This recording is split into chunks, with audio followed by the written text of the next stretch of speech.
Before we start, I'll let you know that our compassionate friend Hermitage doesn't look like it's going to burn down. They're still under an evacuation advisory, but they are not sitting kind of waiting for something to happen. It seems to be kind of calming down. We had rain. It's lovely. The unsurpassed, penetrating and perfect truth is seldom met with, even in 100,000 myriad kalpas. Now we can see and hear it, we can remember and accept it. I vow to make the Buddha's truth one with myself. Homage to the Buddha, homage to the Dharma, homage to the Sangha.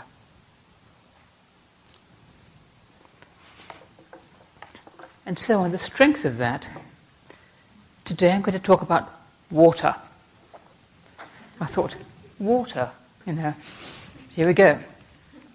Water is a somewhat warm topic at present, as we might know. There's drought in the western states, and especially in California, forest fires, Some people's wells are beginning to run dry, and people get worried. Everyone's trying to conserve water. We're trying to use it wisely and try not to go into a panic about it, but just sort of take care with it. But there's a certain level of anxiety about the whole matter. Concern about El Nino. Is it going to happen? Is it not? Are we going to get winter? Are we going to have endless drought? We don't know. And of course, in many parts of the US, there's flooding. The opposite problem. So, But this has been going on for thousands of years, actually.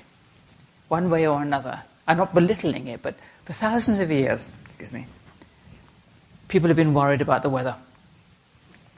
We need water at the right times and in the right places, in the right ways, the right quantities, and often it doesn't happen that way. We get droughts, we get floods, there have been famines, horrible things have happened. Whole civilizations have died out because of lack of water. Rivers have run dry or have gone a different direction, and whole ancient civilizations who were at one time, the be-all and the end-all, died out. Could happen to us. People have prayed for rain, made sacrifices to the gods, done all kinds of things, fructified the fields, and then if the rain didn't come, they think the gods were angry. And it was somebody's fault. They hadn't done the ceremonies right, or somebody had done some horrible thing, upset the gods, and we didn't get rain. So in a way, it's not that different, And yet, there is a difference, of course. In the Shurangama ceremony, in part of the after it says, "May the winds and rain be seasonable, and the people enjoy health and happiness." And of course, that's what we'd like. We'd like the winds and rain to be seasonable. And they're not being terribly seasonable. And of course, the difference now is that we feel, well, this has been human-caused. It's not just, huge things beyond our understanding. It's partly caused by people. So we want to blame somebody. In the old days, we blame the people who did the rituals wrong, or we blame the gods or something. Now we can blame us. But it's not that different in some ways.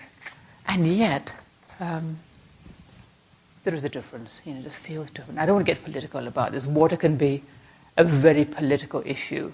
Water rights. In the Buddhist time, it was the same. They'd have wars over water rights. Just the same thing, Controversy about who has the right to water from where, about dams and reservoirs and all that. Because all life on earth needs water. We all know this. We're mostly made of water. We're these little flat, fragile jelly balls on a fragile little planet. And all of us are made mostly of water, and the earth's made mostly of water. And so water's a big thing for us. And we get a little worried, quite worried, if it seems like it's disappearing on us. And that's very understandable. And yet, it's so easy to take our water for granted when we have plenty of it. We don't think about it. Take a shower, water the garden, all that. We don't even think about it. And when it gets a bit scarce, we appreciate it more. And that's a benefit, that we appreciate the precious things we have that we don't think about, but to appreciate, this clean water that we have access to. There are places on this earth where people have never seen clean water. They just kind of gather a little muddy liquid from a pond or something, and that's what they get. And the thought of taking a shower and having clean water pour over your body is something that would be quite outside their comprehension. They would never imagine a person could do such a thing. Water for them is something to be treasured drop by drop. And still they survive. Human beings survive. We have an astonishing capacity for resilience, accepting the situations we have and doing our best with them. And not complaining, but just doing our best. And that really helps. People who've never had clean water accept what they do have, probably with gratitude. And we can be grateful for what we have, whether it's water or other things. In Buddhism, we talk about water a lot. There's all these analogies for water. Water of compassion, Avalokiteshvara, Bodhisattva, pouring the water of compassion upon all beings. When we're angry or we're afraid or upset and anxious, to take a moment, to take a breath, and allow ourselves to be still and see what's really going on. This helps hugely. This is the water of compassion. Before we leap to judgment or anxiety or fear or blame or whatever, what's really going on? I'm getting frightened. Or I'm upset on behalf of somebody else or whatever. Usually fear at the bottom. If you can stop for a second and see that, I'm getting worried, then we can allow that compassion to come in, to pour forth. It makes a huge difference, allowing that compassion, understanding to flow. Sometimes we might need to take some action, but if we can do it from stillness and not from righteousness or anger, it's enormously different. If we can listen to somebody else's view and not just shout them down, but hear what they have to say. They might tell us something we didn't know, you never know. And it can really help. If we feel we need to take political action, to do it from stillness and understanding as best we can, and not righteousness and position taking. Easy to say, hard to do when you get in the middle of stuff, But still, considering that compassion, that stillness, the pouring forth, the cooling water of compassion that cools all our sort of heated views and upset and ideas and so forth.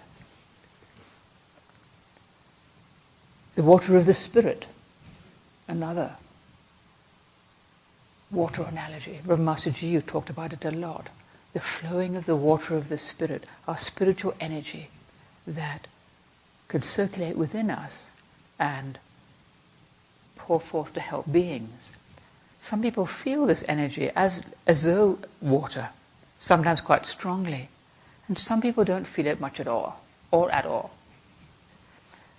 I remember many years ago a former monk giving a talk when Reverend Master Jiyu was there. She was present. And this person said, the water of the Spirit flows through all of us. Whether it's strongly or weakly, it's always flowing. Whether we feel it or not, just trust it. Even if it's just a little bit creeping through, it's still there, it's still flowing. And I never forgot this. I always found it really helpful that no matter what we feel or what we may think, this water flows through us. The water of the Spirit, the water of our training, the water of kindness and compassion flows through us. We just have to trust it and have faith in it and allow it to flow. And this means that we trust our innate wisdom, our Buddha nature. We trust our kindness and compassion, that it's there. and we can let it come forth. We don't have to block it all up with self-doubt and worry and fear and I don't know about this and I don't think I can do this. But just to allow that kindness and spiritual strength and wisdom to flow forth. It's not ours. It just comes through us. And to just trust that and let it flow through and not dam it up with our own views or our doubt or fear and stuff. Just to let it come through. It helps immeasurably. The reign of the Dharma. There's a lovely chapter in the Lotus Sutra, the parable of the herbs, when the Buddha likens himself to a great cloud. Like a great cloud, I pour the rain of Dharma upon all beings, he says. And it's like it's soaking all through the earth, all the trees, the shrubs, the plants, the herbs, the flowers, little grasses, whether they're great big trees or little tiny grasses. Everything gets soaked with this rain.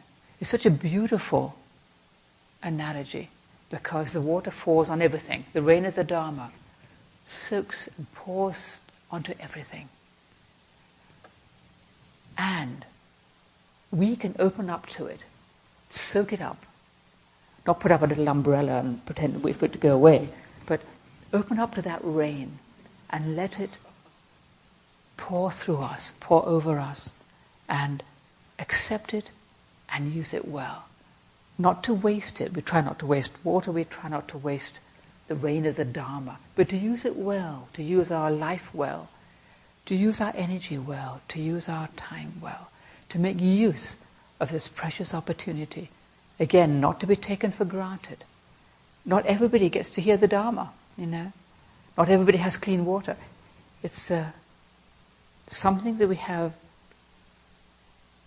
this great opportunity in this lifetime, at this moment, to hear the Dharma and put it into practice, to allow ourselves to open up to it and soak it up and make use of it, to allow ourselves to grow and flourish, and to help other beings to grow and flourish.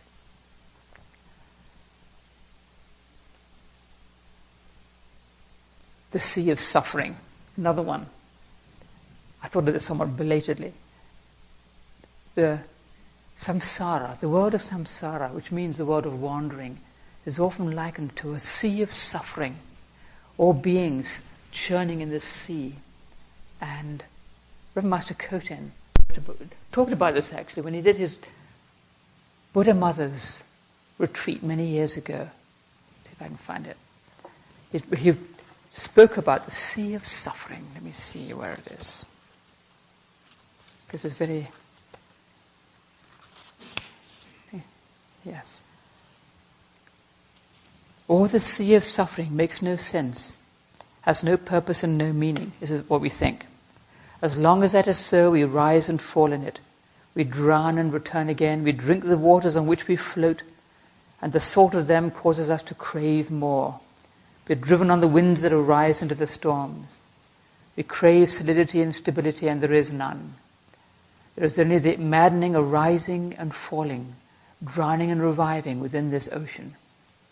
And he says, this is existence as experienced by most beings. This is samsara, just rising and falling on the sea of suffering with no refuge, no ship in sight. And then he says, the bodhisattvas crawl over the sea with their hooks to pull beings out. And as beings, we reach up and grab onto a hook. We get pulled out of the sea of suffering. We find the Dharma pulls us out.